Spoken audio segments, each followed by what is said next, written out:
Does anybody want breakfast? Guys, let's go. I'm leaving for McDonald's in 5 seconds. Why did you start with that? The Breakfast Stampede Meal. It's only at McDonald's, where there's a meal for every morning. And nothing gets that morning going like a melty, savory sausage McMuffin with egg. Now get 2 of your favorites for just $4.50. Ba-da-ba-ba-ba.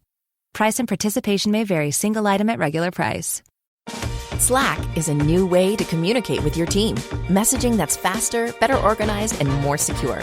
Conversations happen in channels that are easy to create, join, and search. Try it for free at slack.com. Slack, where work happens. Hello, everyone, and welcome to the Jeffrey Epstein Show. I'm your host, Bobbycapucci, and this is a morning update. We have a battle between Al-Qaeda and the Taliban. No, I don't mean the terrorist organizations, folks. That would be for a different podcast. What I mean is, we have Les Wexner and Alan Dershowitz suiting up and preparing for battle against one another.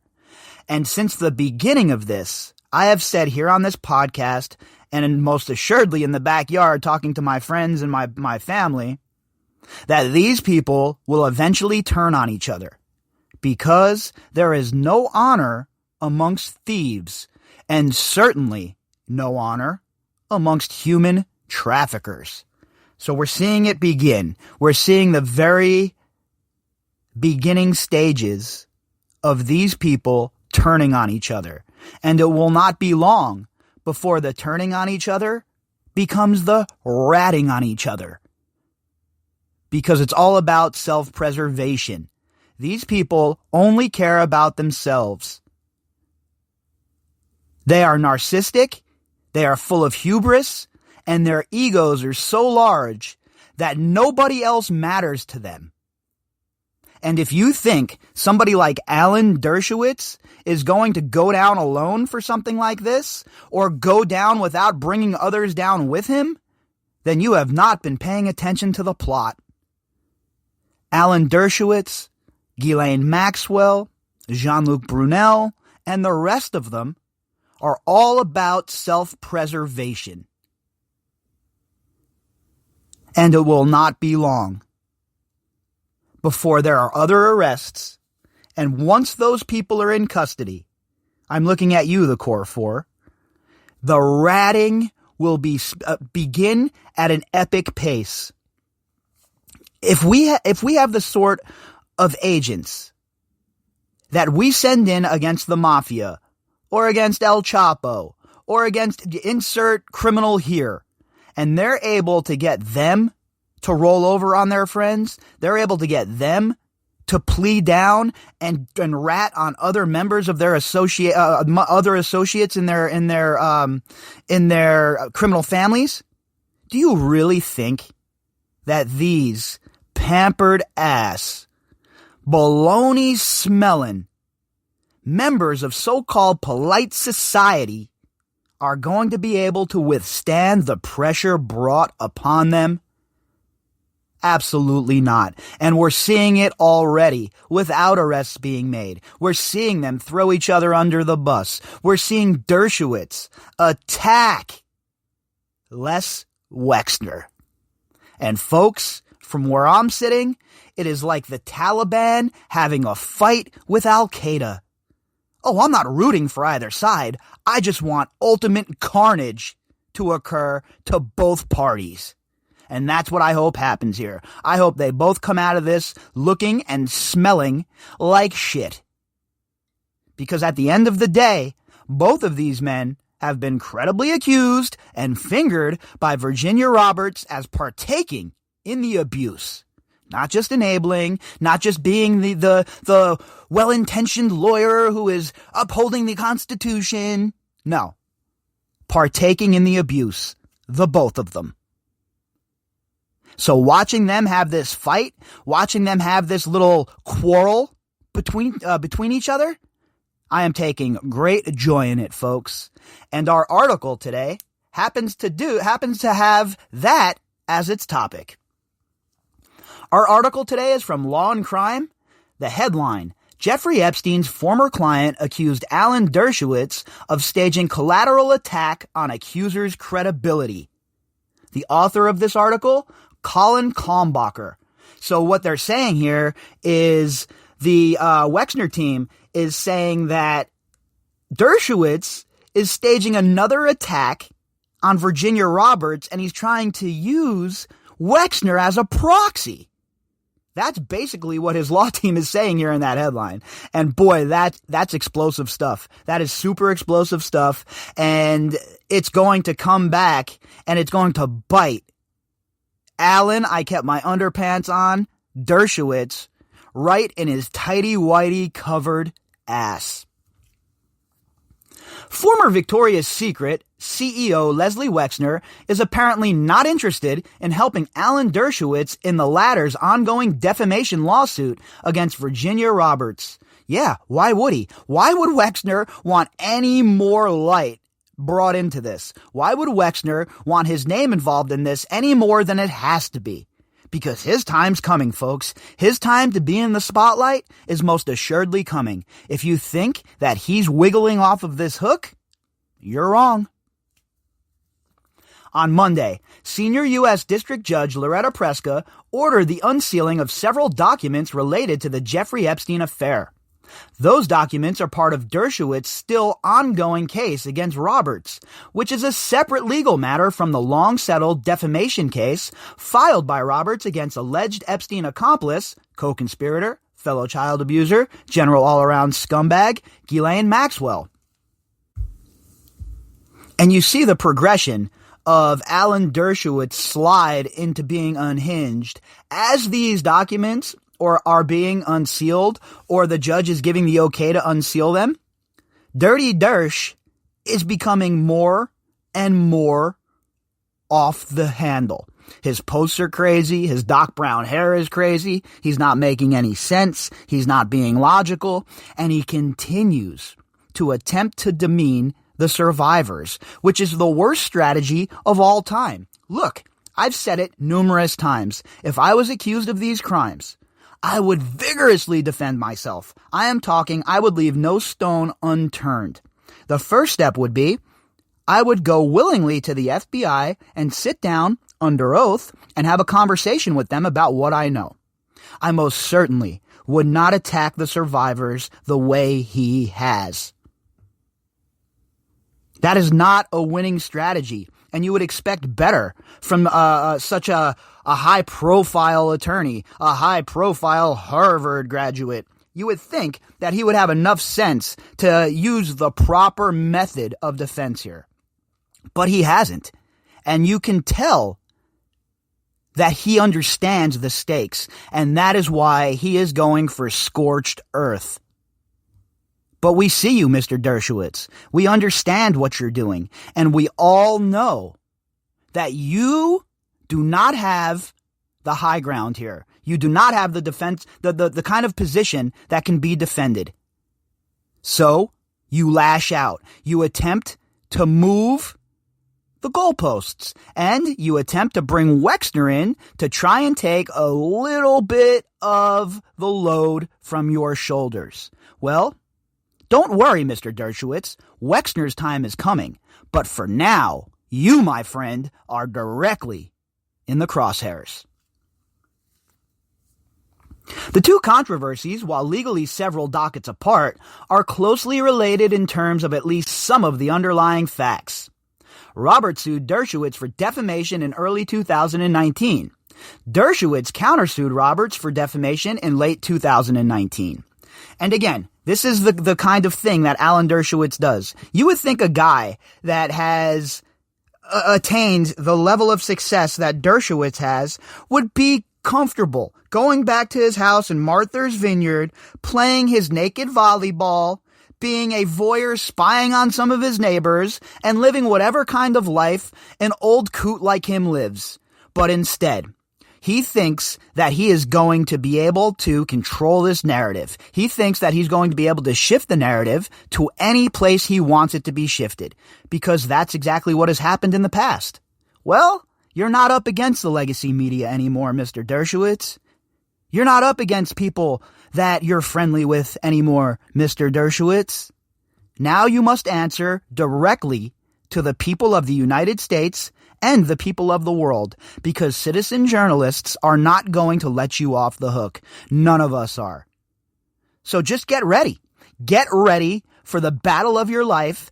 Get ready to face the consequences of your actions. Dershowitz has attempted to obtain the entirety of the massive tranche of secret Epstein files in the settled Roberts-Maxwell lawsuit, but has thus far proven unsuccessful, despite making several formal requests to access those controversial documents in full. And we know Preska has already told him to pound sand numerous times. But this guy just keeps coming, keeps throwing shit at the wall, hoping some of it sticks. An absolute clown.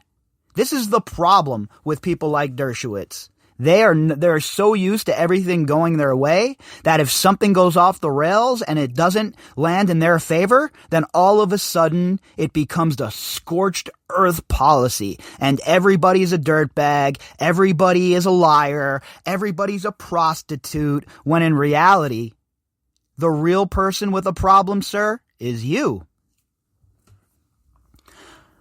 Another avenue Dershowitz has pursued in his defamation case against Roberts is by attempting to subpoena Les Wexner and Wexner's family attorney John Zeger for documents and to sit for depositions. And remember, Alan Dershowitz claims that all of this is some big scheme to try and extort money from Les Wexner. He's been on record saying that. Virginia Roberts is trying to extort money from Les Wexner. Zero evidence of that. We've never seen any evidence of that. None of it. And, in fact, Wexner has come out and said that is not the case. So again, Mr. Dershowitz, stop BSing everybody. Be a man and go to the FBI on your own and sit down under oath and answer their questions. If you're innocent, what's the big deal? Wexner has long been adjacent to Epstein's alleged global elite sex trafficking empire due to Epstein's years-long work as Wexner's financial advisor. Artist Maria Farmer also told law enforcement that she was sexually assaulted by Epstein and Maxwell while serving as Wexner's artist in residence in 1996. Facts. Maria has been very clear about what occurred on that farm. Maria has been very clear about Wexner, his wife, and the head of their security, Randy Bowie. Don't think I've forgotten you, Mr. Randy Bowie.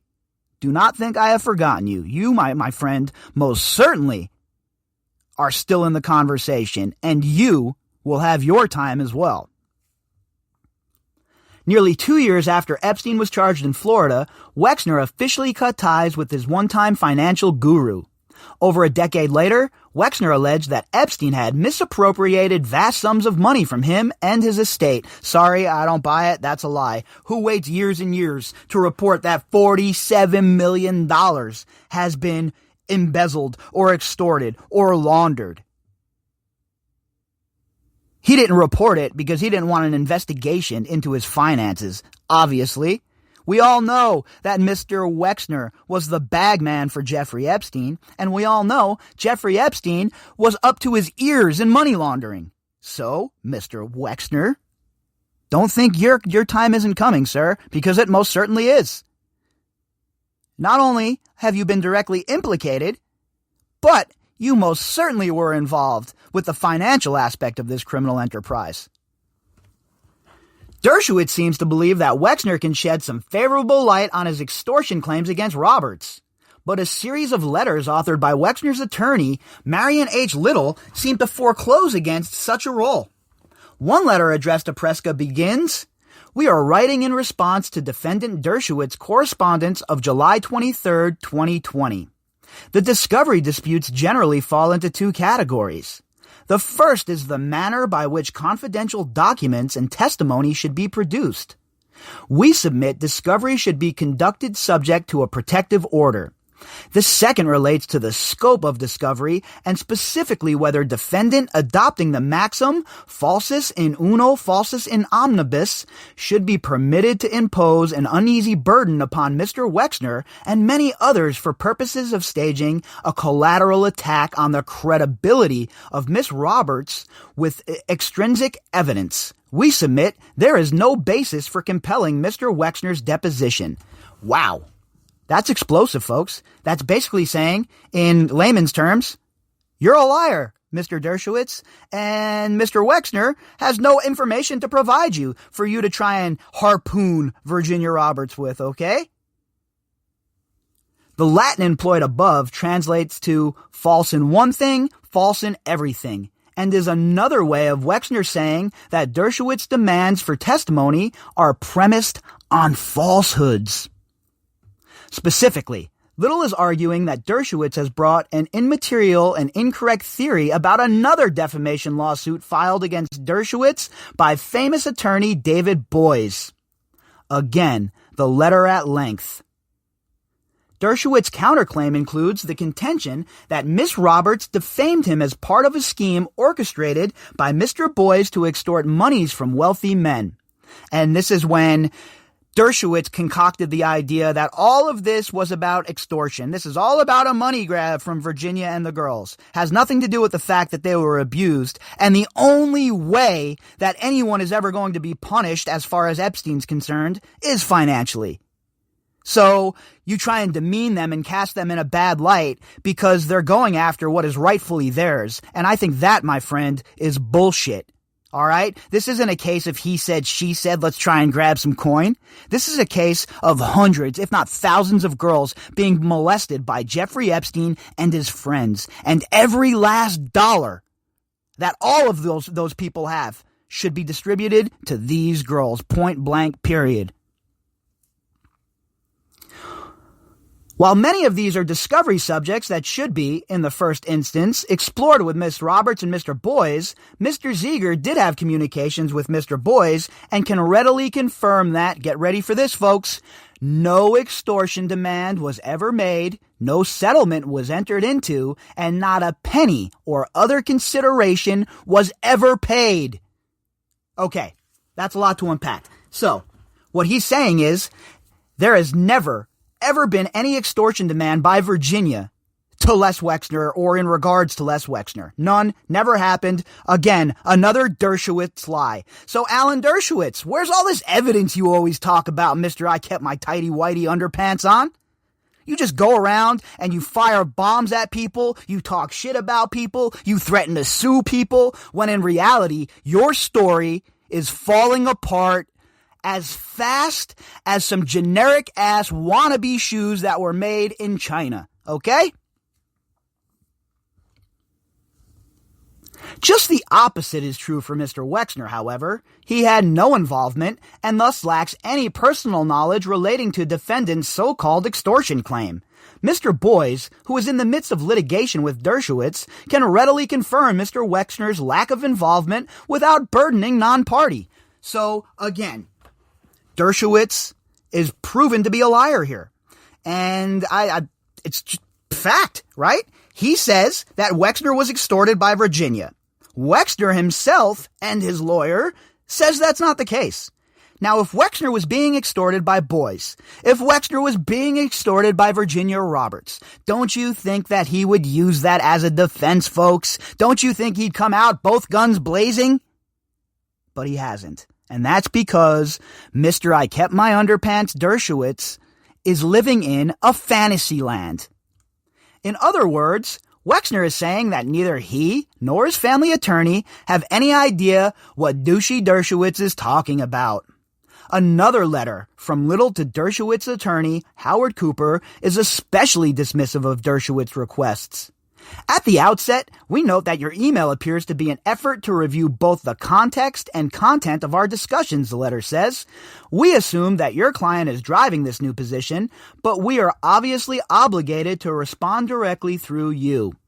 Little goes on to accuse Cooper and Dershowitz of incorrectly stating the amount of documents responsive to the subpoena, and to note that none of those documents will be released without a protective order. So Wexner's lawyer here is telling him to pound sand. Zero chance that he's getting any of those documents that he wants without a protective order in the case. And Preska has already been clear about protective orders. We have cited for you a mandatory rule. We have cited for you the case law, Little's letter goes on. In response to both, you have offered nothing, meaning Dershowitz has offered nothing. Little also accuses Dershowitz of game playing and breaching the terms of a prior agreement, and threatens to go after the Harvard law professor for attorney's fees. Well, what do you know? Mr. Dershowitz, shoe is on the other foot, sir. How does it feel to have other high-profile people chasing you down? How does it feel to no longer be the predator and to be the prey? There is another point your client should appreciate, the letter concludes. Federal Rule 45 expressly provides for a non-party's recovery of its attorney's fees where undue burden or expense has been imposed. So basically, the lawyer here is telling Douchey Dersh he better stand down or it's gonna be all guns blazing. And like I said earlier, we'll have a guerrilla war on our hands between basically the Taliban and Al-Qaeda, right? If we're talking about how scummy these two are. There's no one to root for in this fight, really. But all we can hope for is maximum damage to both sides. Let them rip themselves apart in the courtroom. Let them destroy themselves. Let them waste money. Because at the end of the day, all of it is for show. Because what's really coming down the pipe and what's really going to have both of these men shook is when the RICO indictments begin. If you'd like to contact me, you can do that at bobbycapucci@protonmail.com. That's BOBBYCAPUCCI@protonmail.com. You can also find me on Twitter at BOBBY_CAPUCCI. All right, everybody. I'll be back later on tonight, and you can find the links for this episode inside of the description box. Until then, folks. Between prepping ingredients, setting the table, and planning your tomorrow, sometimes you need an extra hand with dinner. Delta Faucet is here to help. Just ask your connected home device to fill your pasta pot with Delta Faucet Voice IQ technology and fill it with the perfect amount of water. Done. Visit deltafaucet.com/voiceIQ to see how Voice IQ can fill your dog's bowl, wash your hands, and more. Slack is a new way to communicate with your team. Messaging that's faster, better organized, and more secure. Conversations happen in channels that are easy to create, join, and search. Try it for free at slack.com. Slack, where work happens.